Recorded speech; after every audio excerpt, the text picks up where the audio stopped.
Welcome back to Between Three Rivers. We're here today again with Dan Copeland, myself, Bill Korshid, Andrea Copeland, Jake Tomlinson, and Jason Peets is out today. He's in Nashville at another studio, checking it out, getting all the good stuff to bring back here. So we have Kyle Nordberg from Police Story. No, it's not Nordberg. Kyle, what is it? Norbeck. Got it. There it is. A St. Francis University graduate. Yes. Welcome back. Just graduated. Well, thank you so much. Congratulations. Yes. So we always have our, intro call before we bring on our guest, and our guest is one that we've been wanting to get here from the beginning. So we're happy to have him here. And so we'll get back to that. But to start, I wanted to talk about AI and customer service. So Amazon had these stores that you would walk into, grab what you want, take it out, and it would just charge your Amazon account. And everyone's like, oh, this AI is really cool. But they found out they had to close all these stores because there were 50 people in India that were watching everyone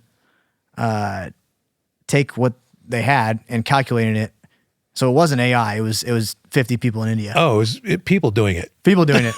Yeah. So it wasn't artificial intelligence. It was actual intelligence. Exactly. It was actual intelligence. Yeah. So I think it's an interesting thing right now with the world and how things are, you can't hide from AI or anything like that because it's so important right now, I guess. You have ChatGPT, you have all these things that you can ask questions to and get immediate answers. But in my opinion, and I want to get everyone else's opinion on it, I think it's like creativity-wise, of human creativity, like it's going to affect that. Yeah, well, you sent me an email telling me this topic was going to be our intro topic, and I never saw the email, and I apologize for that because I thought we were going to show some of my childhood movies from when I was a kid and we went on vacation, and we got about 4 hours of that stuff. So that's what I thought we were doing today. Well, I knew it too. It was kind of one of those things that maybe you never really know what AI is or anything like that. So I was wondering if if you knew what that was, or that's why I just sent it to you beforehand. But we got Jake Tomlinson's, young gun. Jake's young. He knows. What is your opinion on AI? Do you use it? Is it a everyday thing for you? I wouldn't say it's an everyday thing, but going back, I'm pretty sure that story, I think it was 1,000 people in India watching the camera. It's not just 50. But no, to go back to your question, I don't necessarily use it in my everyday life for like my business or anything quite yet. It's something that I could incorporate into how I, customer service, but I kind of just have fun with it at this point, like just do funny pictures. And then like you guys see, there's lots of songs that are covers by celebrities that have passed away, stuff like that, singing songs, and it's in their likeness to where it sounds exactly like them. That's kind of how I'm approaching AI right now. I just do it for entertainment. I don't necessarily do it for getting stuff done because it's just not needed in my daily life right now. Well, there's like something on TV. They had Katy Perry was AI, artificial intelligence. She was not at the event. It was AI. And everyone's like, oh, I didn't know that. And it's kind of like scary, right? And when you bring up customer service, I think of that because, we have people do that for our business. And a lot of times now it's not even that. It's like automated. You buy something, you do something. It's just like ding. Yep. Yeah. And you get the response right away. Yes. Immediate. Yeah. Yeah. I don't know if I use it or not because I don't know what is powered by AI technology and what isn't. I mean, I know some of that stuff like Chat GTP or GPT, whatever it is.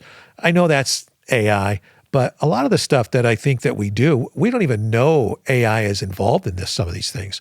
So I'm guessing we're using it all the time without our knowledge, which Right. I don't really mind. It's fine with me, but I hear people talking about the potential for what this can do. And I mean, I think partly it has the potential to eliminate a lot of jobs. That was another point. A little bit scary. Mm-hmm. Now, granted, maybe it'll create jobs in some other way, but these just talked about this morning with Lena about unintended consequences, So this is great stuff, but what's the downside? And I know that is a concern, not just of mine, but what's the downside of this? So you get all these technology things happening, and then suddenly you're losing jobs because you got unemployment issues because we don't need people anymore. That's a little bit unnerving. It's a shift. It's a shift. It's a shift, all right. Andre, what do you think of this? It kind of really scares me in a little bit, just because you don't know who's real and who's not anymore. I was on a gardening Facebook group, and everybody in the group was talking about how it was been taken over by AI. So they were starting this other group. And then I'm like, I don't even know what it was that was being taken over. So, I mean, should there be some sort of a legal clause whenever anything is AI that it states that or not? I mean, it's... Yeah, where's the filter? Yeah, and it scares me for the celebrities and anybody else that is, popular or have something, because it could totally ruin someone's career if the wrong thing is said and people believe it, even on a local level or as grand as, a pop singer, like you're talking about Katy Perry. Yeah. That part scares me. Yeah. So, what is real and what is... Yeah, well, there are positive uses of this, and there are evil uses of this technology. Right. Yep. So I brought this topic up because our guest is known for, in my opinion, customer service because of Sweetwater, and they have just somebody buys something, you get a person that responds. And any questions, it's someone calling you. It's a person, and he has a quote for on his website, the Surack Enterprises. It says that he's just always do the right thing, and I think that's just simple and really elegant in our world today, and we got to just keep those things in mind. And all around, I guess he's just a real sweet guy. So let's bring Chuck on here. Okay, let's get him out here.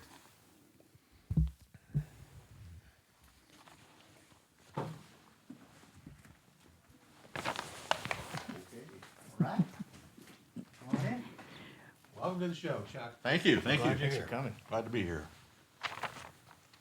Are you feeling like I finally made it on this show? I finally made it because I'm in the recording studio. Yes. The recording studio you know a lot about, right? I do a little bit, yes.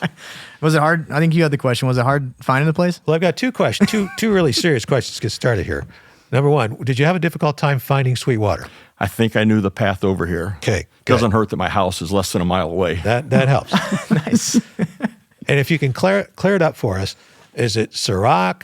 Is it Surack? Is it Surack? I hear it. Number 3, Surack. Surack. All right. Surack. Good to know. It's always funny when people call and they want to talk to Charles Surack because they're my best friend, and I can quickly figure out they don't have a clue who I am. Yeah. So Yes. So it's Surack. yes. Yes. They Googled you and they're like, what is it? Yeah. And the funny thing is I have a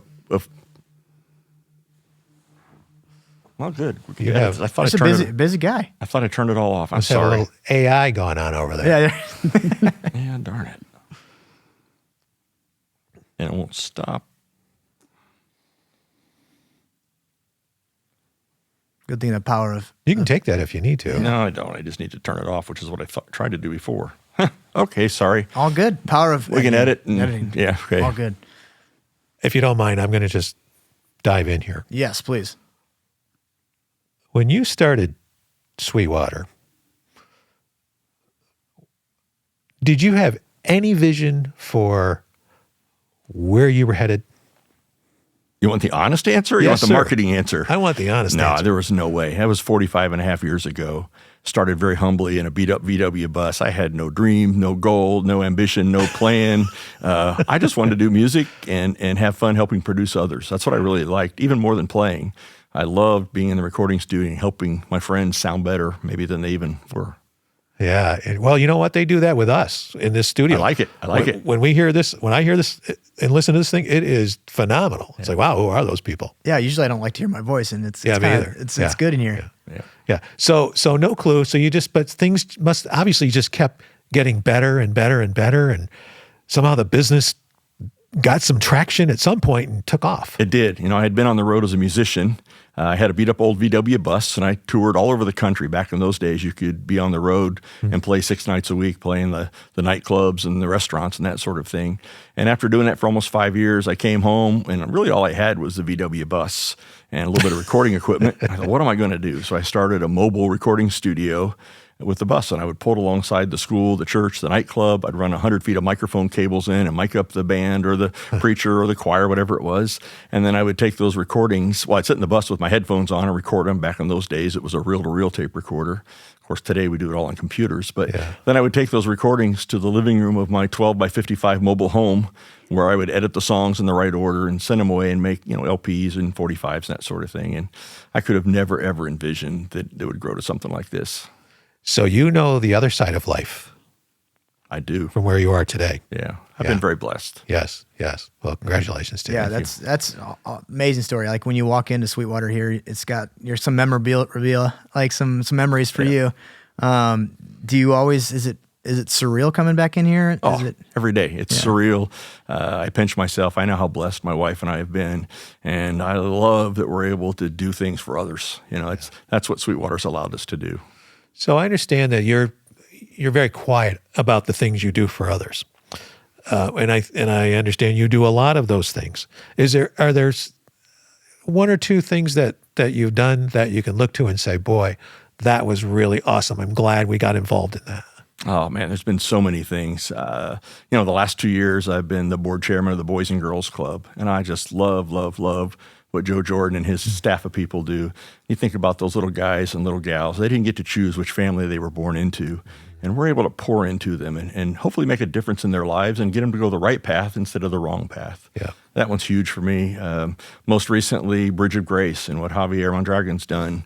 And, he's building. In fact, we have a grand opening here in June of a new center which will get little ones to learn how to read before they get to school. Because if they get to kindergarten and they don't know their shapes and colors and alphabet, they're behind. And if they're not reading by 3rd grade, they're behind, not just in school for the rest of their lives, they're behind. And so we're just pouring into little ones like Makes that. life a challenge. Yeah. Well, I did notice too, you're an advocate for like mental illness and, things like of that nature, right? And that's the youth too right now, right? It is, yeah.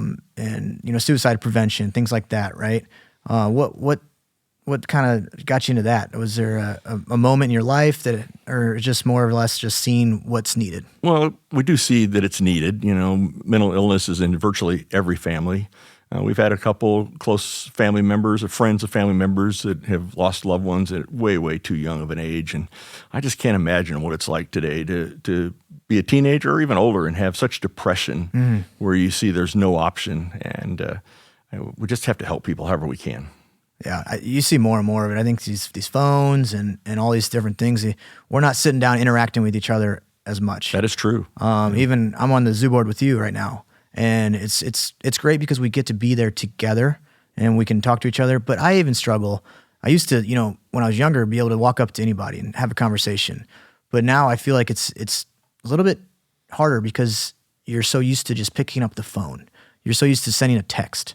And so that part of like the mental side of things, I think is key to our world today. So that's why I wanted to bring up that AI and things like that, that they're artificial. They're not, absolutely. They're not real. Right. So I do appreciate that. That's really neat of you to do that. So you've transitioned. You have started Surack Enterprises. Mm-hmm. And you now have multiple companies.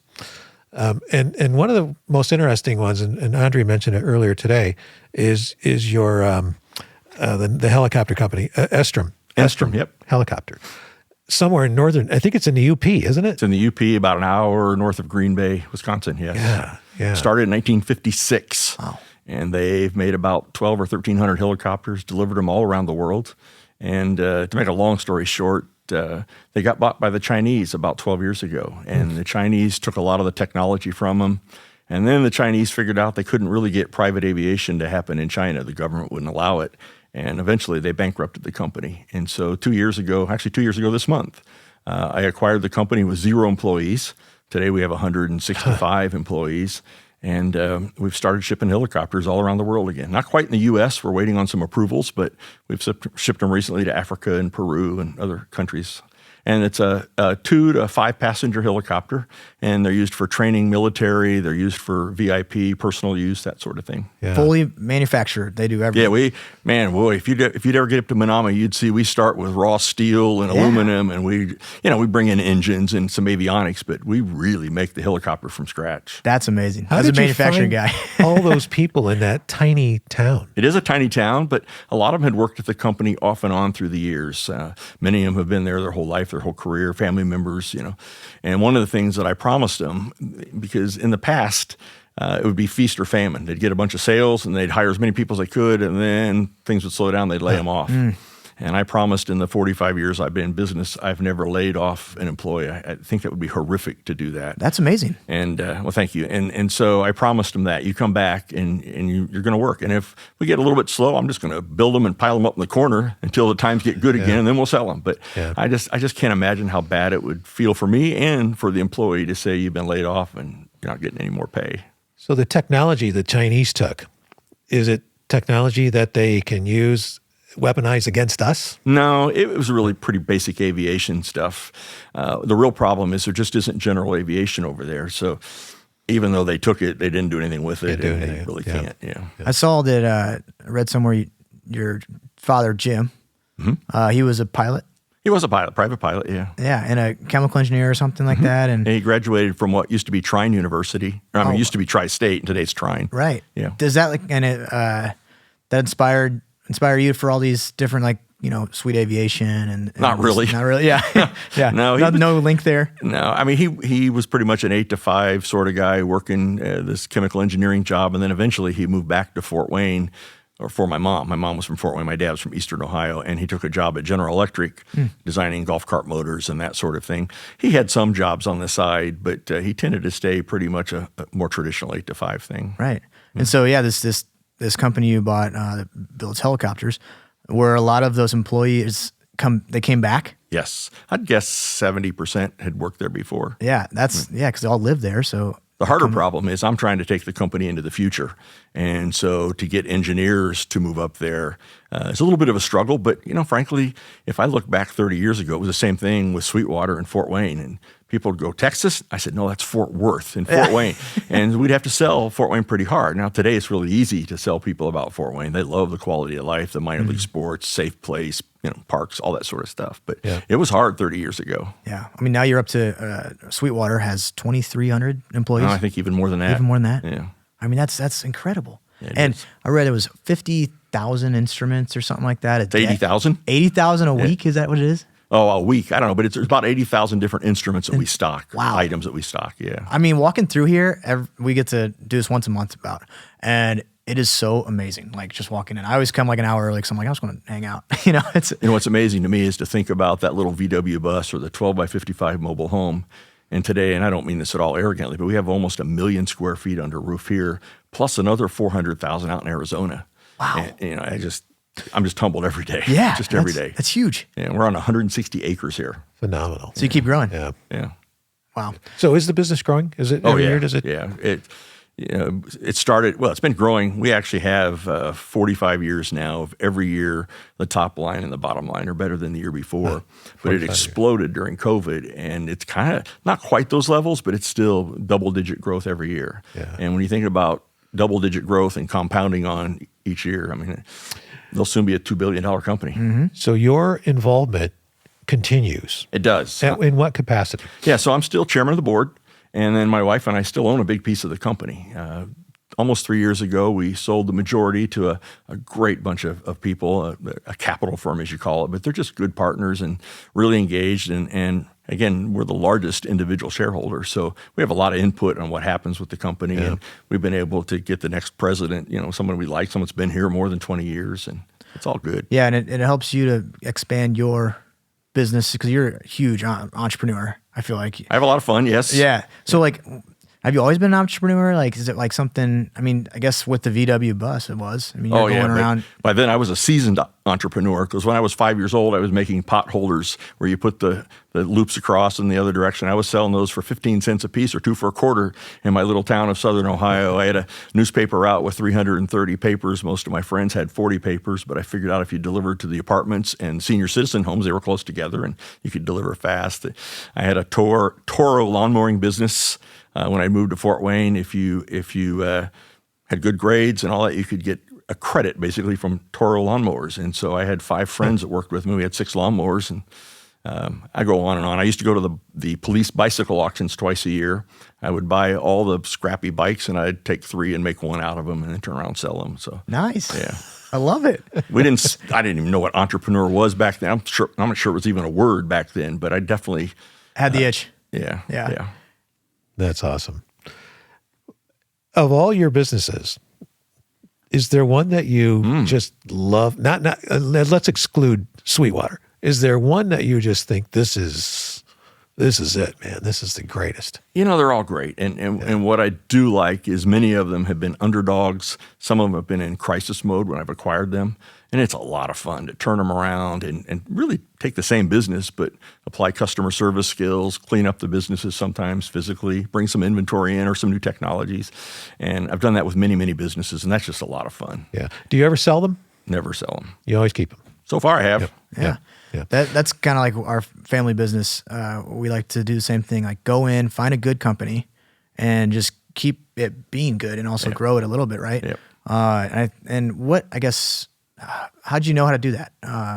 Was there anybody that ever like kind of mentored you, or is it just kind of just, it's just growing up through Sweetwater. I didn't go to college, unlike most of my friends, but I'm pretty smart at figuring things out. And as I grew the company, at one point or another, I did every job in this building, whether it was cleaning toilets or teaching myself accounting or computer programming and all that sort of stuff. And of course, being an audio engineer. And so I just have learned business. And frankly, it's about customer service to me. And it really goes back to being a Boy Scout. Boy Scouts now it's Scouting of America. I think they've just renamed it recently. Yep. But a Boy Scout learns to be trustworthy, loyal, helpful, friendly, courteous, kind, obedient, cheerful, thrifty, clean, brave, and reverent. Perfect. It's amazing principles as seriously. a young man growing up. It's amazing principles to run your business by. And you never forgot it either. I have never forgotten it. You can always Google it if you do forget it. And I don't make all the employees learn it, but I definitely make sure all the employees know that's my background. That's what's important to me. You're a Eagle Scout, right?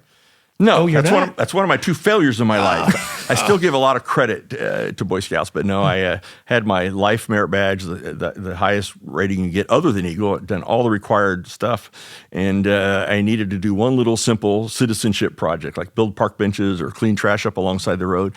And at age 14, I met my first girlfriend, and so she screwed up my Boy Scout career. So for the rest of my life, I cannot be an Eagle Scout. Is it too late? It is too late. 18, it's too late. Oh, it's too late. I feel like with you doing 600, you give to 600 organizations. I feel like maybe we can just give you the Eagle Scout. Like an honorary Eagle Scout. No, I've even supported the Boy Scouts for a long time because I love what they teach and the principles. But they have rules. They have rules. I'm too old for that. I get that. Maybe this podcast will help them Yes. change their mind. Yeah. Yes. This could. We're gonna send it to him really, after this. That's why I say you got to be thrilled that you're finally made on this podcast. But this is going to propel you into a whole different universe. Could be. The other big thing, like I'm still on my intro. Like you've got so many things. Philanthropy. Like, what made you want to be like you're huge in philanthropy. So is it something that just kind of came along with things, or? Well, again, it starts really, really early. We've always done that at Sweetwater. We've just been so incredibly blessed. Whether the scale we're at today or where I was 40 years ago, I always felt that I was very blessed. And there are others that are not as fortunate. And so it's just been really important to give back and help others wherever we can. My wife and I today are just so thankful where we are. And all of us are one accident or one incident from being, having a similar sort of problem. And so we just want to help wherever we can. Yeah. And you give, and then things come back when you give, and you give more. It's amazing how that works. Yeah. The more you give, the more comes to you. But that's not why we do it. No, but it's just like one of those things that it seems to like happen, It does. One topic that was in the news, and I was kind of interested because I know the Fort Wayne FC guys for soccer. I saw that you're in on the Indy 11. I couldn't spell soccer 2 weeks ago. In fact, I'm not much of a sports guy. I've always been an arts and music sort of guy. Yeah. But I'm friends with Ursal, who's building the Indy 11 Stadium on the southwest side of Indianapolis.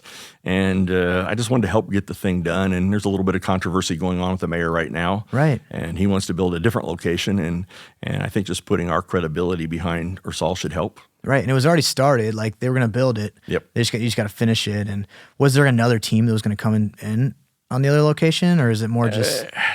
I don't really know exactly. Yeah. Right now, the mayor's trying to get a Major League Soccer team to Indianapolis, which would be awesome. Right. But I would argue it should be done over on the Indy 11 site, where there's already full plans. They've already cleared the land, ready to go. There's plans for a 20,000-seat stadium and all kinds of hotels and restaurants and all that around it. And it's just to the west of where the Colts play. Right. And so I'd just like to see that get done. Well, and American football, soccer, is blowing up right now. I don't know if it was because It's the best sport in the world, largest sport in the world. It's huge. Yeah. And finally, like, we always used to joke, we're a big soccer family. And we're like, my dad played for the Iranian national team.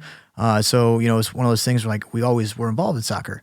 And we're like, oh, one of these years it's gonna come to the States. One of these years. And I feel like it's finally coming. It's definitely coming. And I think it's because of people like you who may not know soccer, but are like, how to run a business and how to make it work. And I think it's gonna help. So I appreciate that. That's cool. It's actually kind of funny over the last week, all the noise that's been happening in Indianapolis. And if you Google Surack and soccer, I enjoyed, there's a lot of stories, but I enjoy watching my daughter's stats. She's a junior at Canterbury right now. And so she's played the last couple of years. Not necessarily the best player, but it's fun to watch her stats come up when you Google my name. You want us to edit that part out? No, it's fine. She won't be too mad at me. Yeah, that's amazing. Yeah. What year is she? She's a junior, just about to be a senior. Yeah. Yeah. All right. You're almost empty nesters. We are. Yeah. That'll be an exciting time. You and Lisa have been married 24 years. 24 years. And she's a big part of the business too? No, she's a teenager. She would like to have nothing to do with the business, and I don't mean that in a bad way. She's just like a teenager. She's trying to take care of herself, and she's a great young lady. We're both so proud of her. Good. Yeah, that's great. Go ahead. Well, I'm just curious to know more about the Pearl and all the different pieces of that puzzle, because that sounds like a pretty complex, very exciting project. Can you share some thoughts with us? Yeah, very exciting. And this will be my chance to get the record straight. Good. Good. So it's a building that has 4 floors of apartments. There's a parking garage, and then on the lower level, there's a 400-person event space, reception hall sort of thing. There's a Crescendo coffee and cafe. We'll do breakfast and lunch. There's some live spaces, so you could live upstairs and work downstairs. It might be good for a sole proprietor if you're a realtor or an attorney or artist or some sort.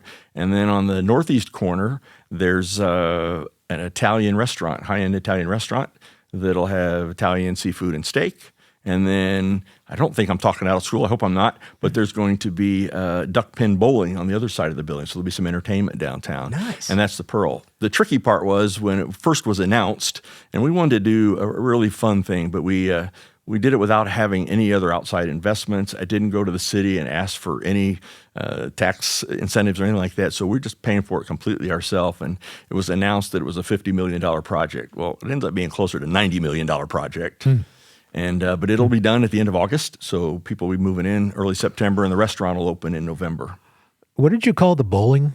Duck pin bowling. So it's a smaller ball, about 5 inches in diameter or so, and smaller pins. Not like fun. a full lane either. It's like a half pretty lane. fun. Yeah, it should be a lot of fun. I think it'll be fun. great. And kind of a bar atmosphere around it and that sort of thing. Yeah. And then across the street, we're building Pearl Street Arts. And so we took the east end of the bakery building, the Perfection building, about the last 40,000 feet or so, and completely remodeled it. And we're going to soon be able to give private music lessons for folks from the inner city, Fort Wayne Community Schools. Oh, nice. All nonprofit. And, I'd love to see them get successful enough and be able to come out to Sweetwater and take private lessons. But there's a lot of kids that can't afford to do that. Their parents can't afford to do that. And several years ago, we put a lot of money into Fort Wayne Community Schools with the Be Instrumental program. where we got instruments into the kids' hands. Now we're going to have a place where they can come and take private lessons. They can do concerts and recitals. And it won't be just music. We'll also have dance and art and some other sorts of things. But it'll be a nonprofit, completely, we may have some paid concerts, but everything will really be free for the individuals. Is it challenging to find people to man all these positions that are being created through these businesses? I've been really fortunate.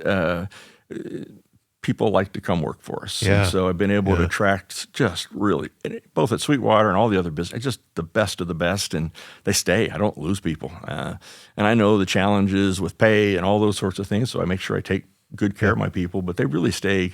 They don't usually leave because of pay. They want to stay because of the culture. Yeah. Yeah. Well, and the fact that you've never had to fire anybody. Never fired. Well, I have fired. Lay them off. Laid off. I've never laid anybody off. Yeah. There's a big difference. I've had to fire a few for cause, but yeah. So this Italian restaurant, do you own the restaurant too?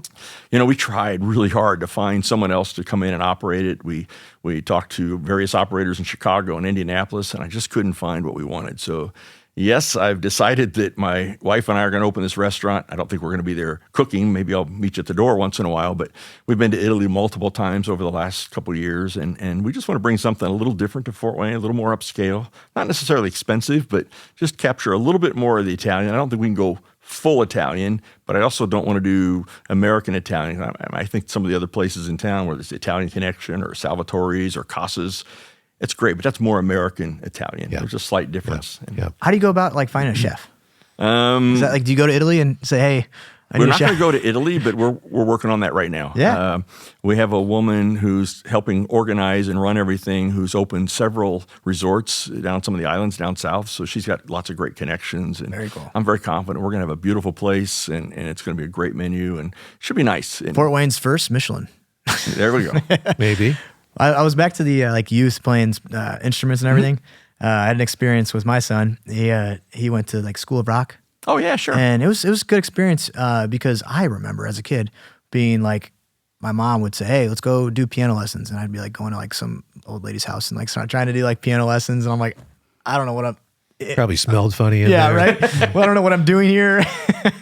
So I just think that whole having experience is going to help these kids actually want to.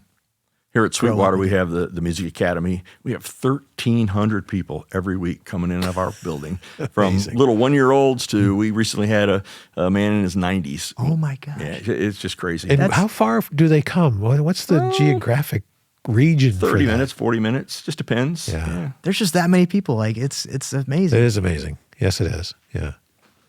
Sponsorship time. Commercial time. Commercial time. Sasquatch Tea.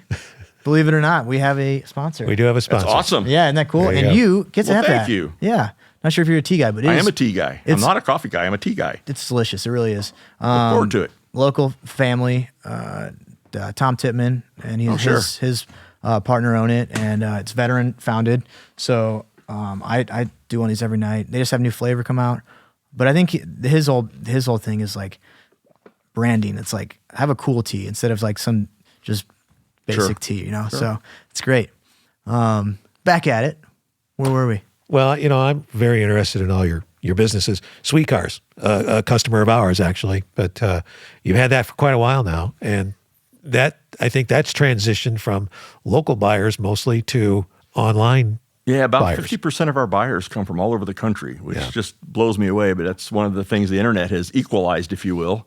And so customers come from all over, and we have developed a great brand. I've had a young man named Michael Barney who started as a porter and then worked his way up and got his degree from IPFW and was mentored by a couple of senior folks before him. And he's just a great man. Yeah, great I know Mike manager, pretty well. Great Good guy. The whole family, and we're selling cars just every week. It's amazing how many. Yeah. And do you have inventory of cars, or do you have more hey, if you want this, we'll find it? Both. Yeah. He's always looking for cars of the right quality and caliber. We're looking for stuff that's, we just sold yesterday a 2024 car. Why does somebody buy a 2024 car and then trade it into us or sell it to us? But that's what it. So we try and get 1, 2, 3-year-old cars where the depreciation's already out of them, but yet we make sure they're in really great shape. And we've got a full shop. They can do anything mechanically to them. We also detail them and put the plastic covering on them and finishes and all that sort of stuff.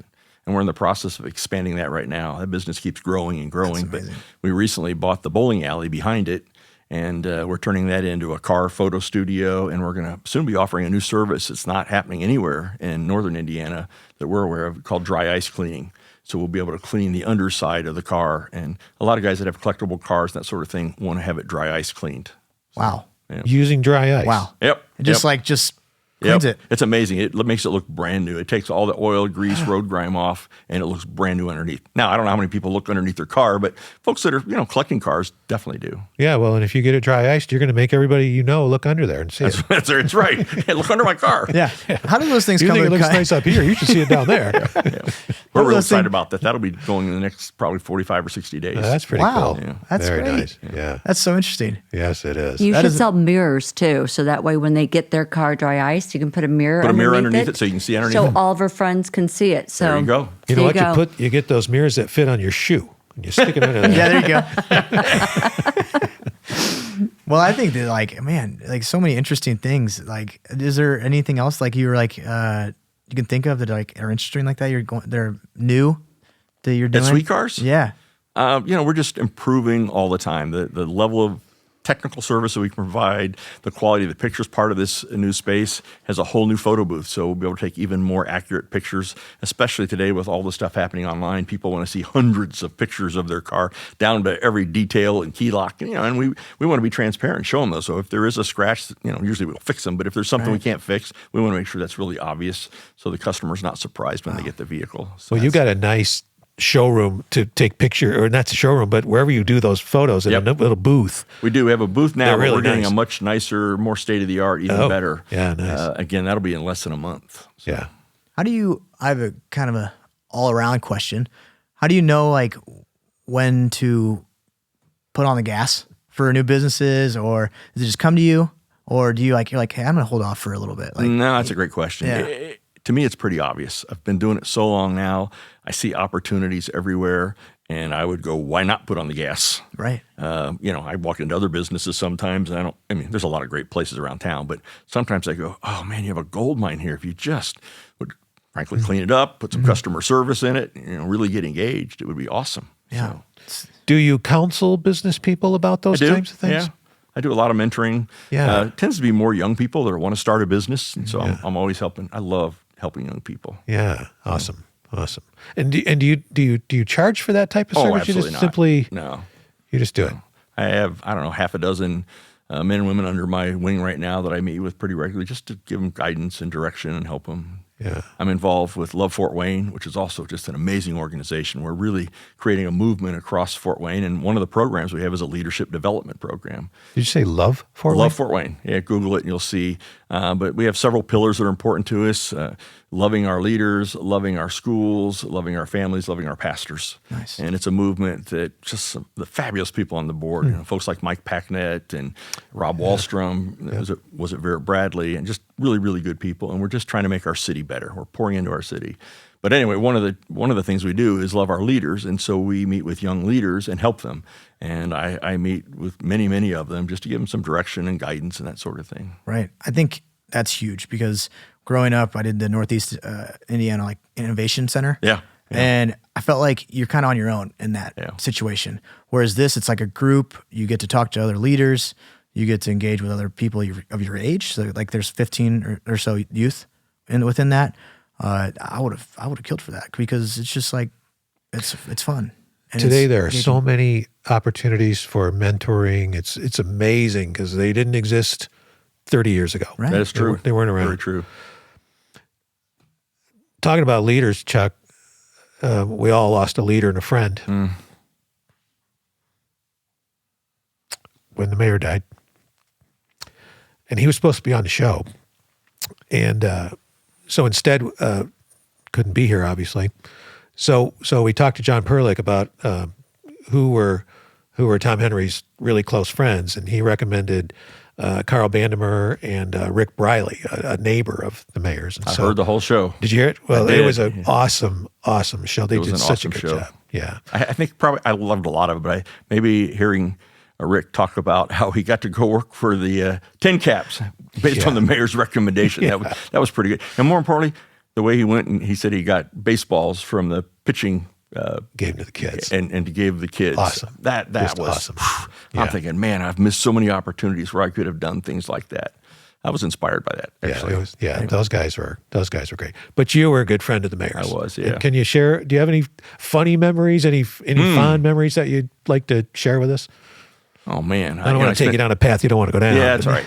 You know what I would tell you? There were some personal things which I won't talk about today, but we talked about our kids a lot. He loved his daughter and his son and his grandchildren, and we talked about that a lot. You know, both the things that were great and sometimes the challenges when you have with young people. But he was just a good friend. I could call anytime. I trusted him. He trusted me. And that was a big loss for us. Yes, indeed. Yeah. Indeed it was. They said it on our last episode, but he just loved our city. And he truly was the people's mayor. And, I was in that same procession that Carl and Rick talked about. And there were more than 200 cars. And you heard how they lined the streets and people were saluting and their hands making hearts. And I was a pallbearer. And so to watch all that happen was just unbelievable. Yeah. I did attend the funeral. Most of it, I had to leave. It was a long funeral. And when I left, I was just astounded by I don't want to call it pageantry, but the magnitude of this funeral was like nothing I had ever seen before. This guy was well loved. He was well loved.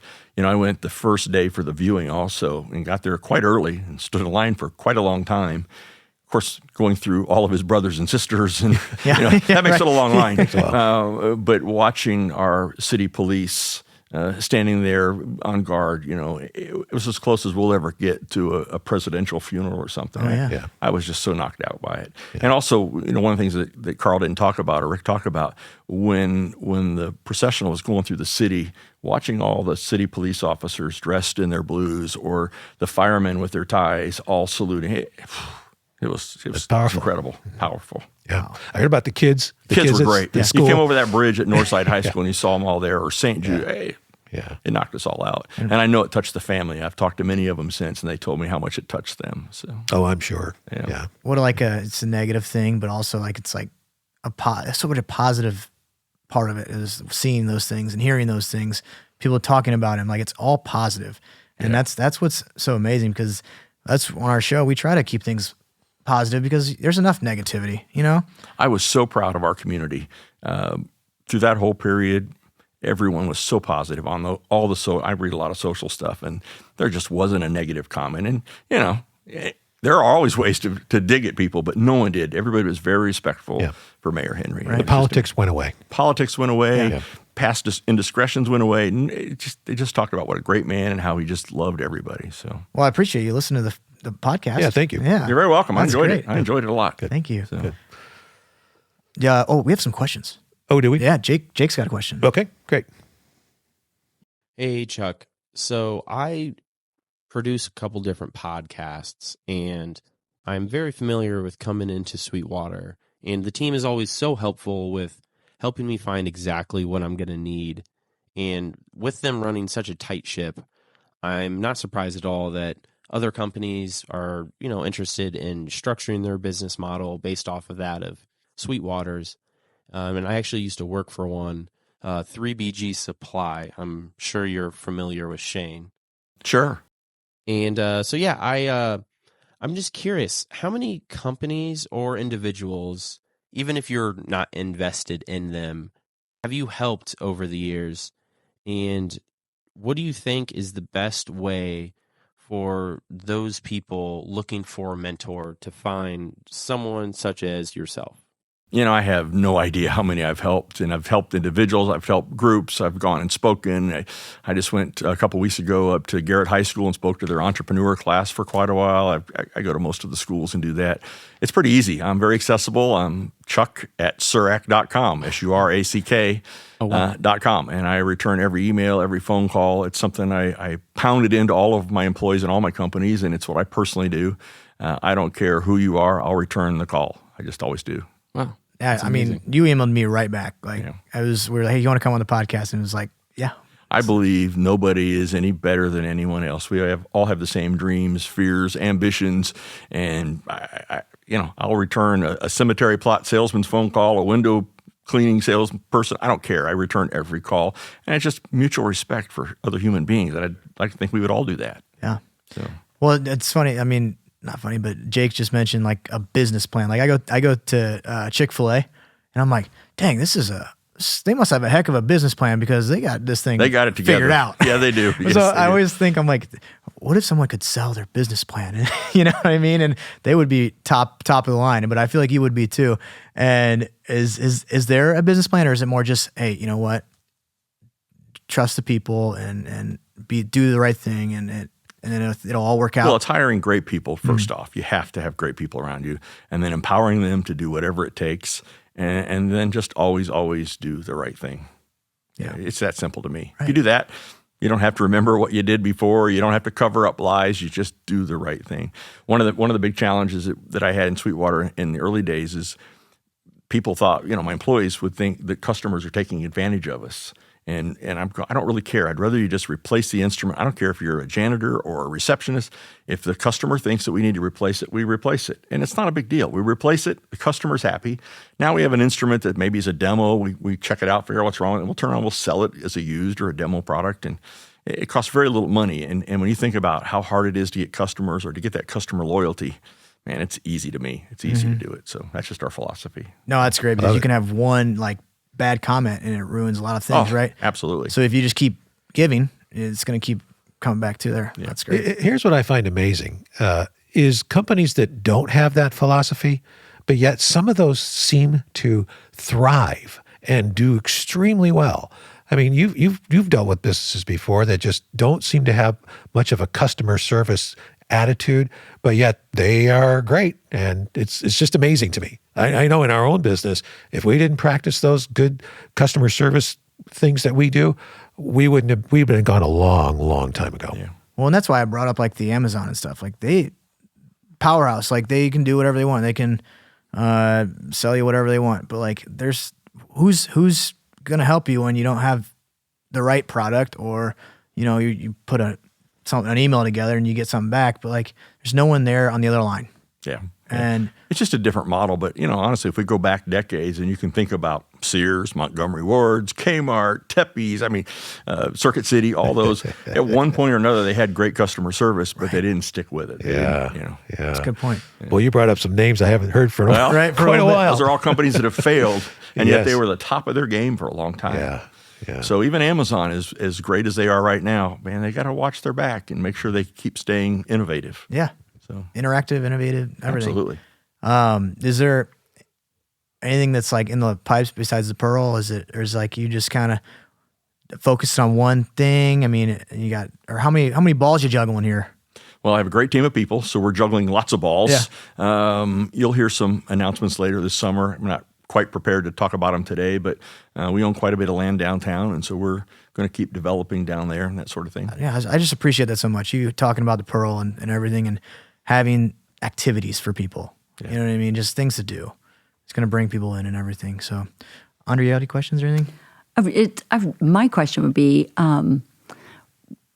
what business have you not developed or invested in yet that is like, so far it seems like it's out of your reach, potentially, that you want to, or one that maybe you would never touch? I mean, I'm just kind of curious as to, those decisions that are made. But, and then I think that you probably work with other people in the community to help them with their businesses too. So just kind of curious as to how all that works, and like what businesses have you not opened up yet that's like on this huge wish list of yours? That's a great question. Actually, I have to be really careful. I'm not sure my wife would be happy if I did many more businesses. No, she's been great. She's been very supportive. There are a lot of businesses that they're great for other people. They're not for me. And I don't want to take a moral high ground, but there are topics that I'm just not going to do. Several years ago, I was getting everybody hammering me to do CBD and CBD oil and all that sort of stuff. Tattoo parlor, that's great if that's what you want to do, but it's just not me. So I'd rather just do things that are good and healthy and more people can appreciate, so on and so forth. And I don't know. As for other businesses, I'm not really looking for more businesses. Most of these have come to me because of an opportunity or because they were in a hardship. I think about Launch Optical or even our Sweet Aviation. There were some pretty horrific stories in front of both of those that allowed us to acquire them and turn them around, and they're quite successful today. Yeah. So. How involved were you with the Clyde? I think the Clyde, I went to the first concert there, and it was like the sound was amazing. The sound is amazing in there. Most people will never know, but we hired the most famous acoustician in the country, maybe in the world, to design the acoustics of the space. And then obviously being in this business, we went to Harman and they put in the best sound system they could put in. And then most importantly, we have great people there running it. And so I've seen so many people that will follow bands around, and they'll come to me and tell me that in the Clyde, their favorite band, they've followed them for the last 20, 30, 40 places they played, but some reason they sound better in the Clyde. Well, it's because the sound system and the acoustics are good. What's also amazing is the audience responds really well. They don't know why, but they go, wow, that band sounds good, and they respond really well, which then triggers the band who's on stage because they hear the great response. And so it's a wonderful thing. And we just really thrilled with what's going on out there. And I love being able to do something on the south side of Fort Wayne also. Right. Yeah. Well, we talked about this a couple of weeks ago in your office, and there's a great show coming up. It's Leonid and Friends. I love those guys. And you guys are, the Sweetwater All-Star Band is opening for those guys, which you are the leader of. And tell us about that. Tell us about that group. Especially the part about they sing the way they sing and you can understand them, but when they speak, it's a little different story. Oh, yes. Some of the most amazing musicians in the world, and they're from Russia. And that in itself is just really cool that music is the world's language. And regardless of all the things that are going on with Russia and Ukraine and all that, these are just great, great people, great musicians. And they do songs that the various horn bands have done. So whether it's Chicago or Blood, Sweat, and Tears or Tower of Power, and they do them incredibly well. In fact, some people would say they do better at these songs than what the original artists do, because a lot of those original artists, the original members are gone. They have second and third members in them today. But they listen to these songs and they perform them with incredible perfection and perfect English and all that. But boy, when they quit singing and they just talk on the microphone, it's a little hard to understand them. Oh my gosh. But they've been famous now for the last 4 or 5 years, traveling around the world. They've been to the United States multiple times.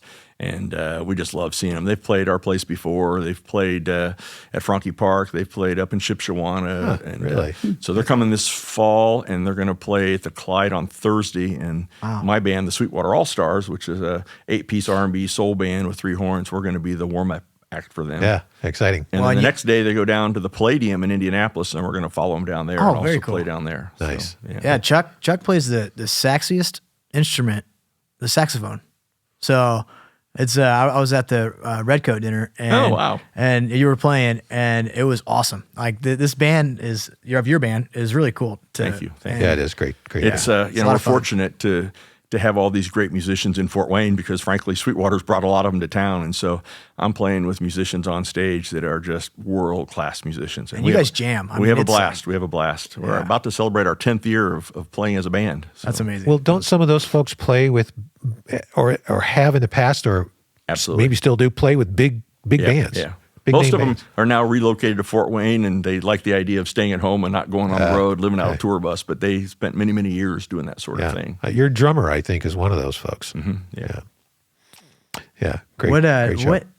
what would you like to? I mean, you do so many mentoring and everything. What would you like to tell the listeners that that you've told some of these younger, different. Yeah, what are we missing? What are we should be? I don't know if you're missing anything. But my words of advice that I tell a lot of young people is anything's possible. Failure is not an option. You just got to go in with the mindset. Failure is not an option, and anything's possible. I'd also tell them that, you want to listen to folks around you. But if I think back in my early days starting Sweetwater, a lot of my professional friends, not that I had many back then, but my attorney, my accountant, the banker would say, recording studio, Fort Wayne, Indiana, you need to go to Nashville, you need to go to LA or New York. And I could have listened to them, or they could have discouraged me. And I would take their advice and listen, but I also knew what my plan, even though I didn't have a long-term goal, I knew in the short term I wanted to be a recording studio. I knew it could happen in Fort Wayne. I tell a joke, which really isn't so funny today, but probably the first 15 years or so being in business, my family would ask when I'm getting a real job. They don't ask that anymore. Now they ask when they can have a job. But, so we're sort of past that. But I would just tell young people to have your dream, have your aspirations, and don't let other people rain on your parade, because it's like a foreign language. You know, they don't know your dream. They don't know what's in your head. And so, yeah, they're trying to help you, but don't let them discourage you. And so anything's possible, and failure is not an option. Love it. Yeah, that's well said. I love that. Yeah. There's so many times too where you're like talking to people about an idea or anything like that, and there are like, it's like almost human nature. Like, well, what about that? Like, what if what if that happens? What if this? And you're like, well, then you got me thinking. You know, and I'm like, I don't want to think about it. I want to like, just let's see where it takes you, right? Is that kind of how you kind of grew it too? And absolutely, yeah. Would you say you've been a creative thinker your whole life? You know, I'm fortunate. I have a little bit of right brain, a little bit of left brain, so I can be as analytical as I need to be, and I can get a fair amount of creativity going. So. Yeah, because I heard something the other day. His stat is like 70. You have like 70,000 humans have 70,000 to 80,000 thoughts like a day. Whew. Yeah. And I'm like sitting in the car, I'm like, well, I guess I did have a few thoughts there. But, and if you have 5 words in a thought, that's a lot of words. Yeah. And if those 5 words are negative, then you're going to be having like no good thoughts, positive thoughts. So I feel like if you keep that mindset, that growth mindset that you have, it'll help. It helps, right? Absolutely. If I go back to Andrea's question earlier, one of the biggest challenges I have is I see opportunity everywhere. I see all kinds of things. I have lots of interests. I'm a helicopter pilot. I've taught myself computer programming, electronics. I work on my own cars, and I'm always things that I want to do. And somewhere I have to slow down and go, I can't do it all.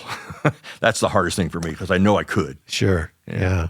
Yeah, where do you cap your time? Time's like, right, because you have your family and all these different things, and you're like, all right, where's my focus going to be? Yep. I think about that constantly, Any advice there of how you like to go about, work and family? Sure. And what I tell everybody is I work really hard when I work, and I think you've kind of figured that out today. I also play really hard when I'm playing, but I balance life really hard. If I'm going to do it, if it's worth doing, I'm going to do it really to the extreme. So, I'm very proud. I have 2 stepsons that I consider my sons today. They're 31. That's actually 32 and almost 30. And I went to every sporting event they had. I went to every music event they had. My daughter, who's 17, I don't miss stuff. I make a priority for my family. And yet I've also been able to prioritize stuff that I've done at work at all the businesses through the years. If I'm in it, I'm in it really hard. And I'm also fortunate I don't sleep a lot. I've never slept a lot, so typically it's a little longer lately, but it used to be 3 and 4 hours a night was normal for me. So I get another whole day's worth of work done while the rest of you are asleep. Yeah. So, yeah. That is amazing. Yeah. You know who else did that? Richard Nixon. Did he really? I didn't know yes, that. he did. Yeah, he was a 4-hour a night guy. What is that like? What time do you go to bed? I'm never asleep before 1. Yeah. And I'm usually up at 5. And so. Do you have an energy? Oh, yeah, all the time. And especially when I was programming, I would go on 2 and 3 days of programming and not sleep. Just, I want to get this feature done and all that sort of stuff. Caffeine? No, I don't do any coffee. Yeah. Just don't do any soft drinks. Coders are another level, I feel like. Oh, yeah. I watch I have a friend that's coders. I'm like, what, that screen, that green, just jumbled. It's amazing. Many of the employees that are Sweetwater today love reminding me when I would come in after a long weekend, and I literally would program all weekend, but on Monday morning, the system would automatically figure out their commissions or it'd figure out how to do shipping charges automatically. This is a long time ago, of course. Right. But, I just love doing that. Would you say that's kind of like AI in a way? Absolutely. Right. Early AI. Yeah, early AI. I love AI. I heard your introduction, and I think AI is cool. It's all about how it's used. There's good and there's bad. I'm using it every day just to help from a productivity point of view. I do lots of speeches and presentations and lots of emails. I get nearly 1,000 emails a day, and I got to respond fast. I read everyone, but quite often I'll use AI to maybe get my thoughts going or to put some thoughts together, that sort of thing. I never send an email out without reading it. Right. That's a little silly right now. Well, I confess I've used it a few times for those purposes as well. Yeah, it's just interesting to me in general, like where it's taking everybody. That's why it's I don't know. I want to use it more because there are so many applications. We're going to have to use it to be competitive. The world is just going faster and faster and faster. Right. We just have to make sure like everything, we need to do it in the right way. So, Well, good. Well, we hope you get some sleep. I don't want sleep. You don't want sleep. Just Life's keep too short. I want to keep working. I want to keep going. I love it. I love this attitude. It's great. Yeah. Thank you, Chuck, for coming here. Thank you so much. Very welcome. Appreciate it. I appreciate you having me on. Yeah. This is great. You betcha. Boy, me too.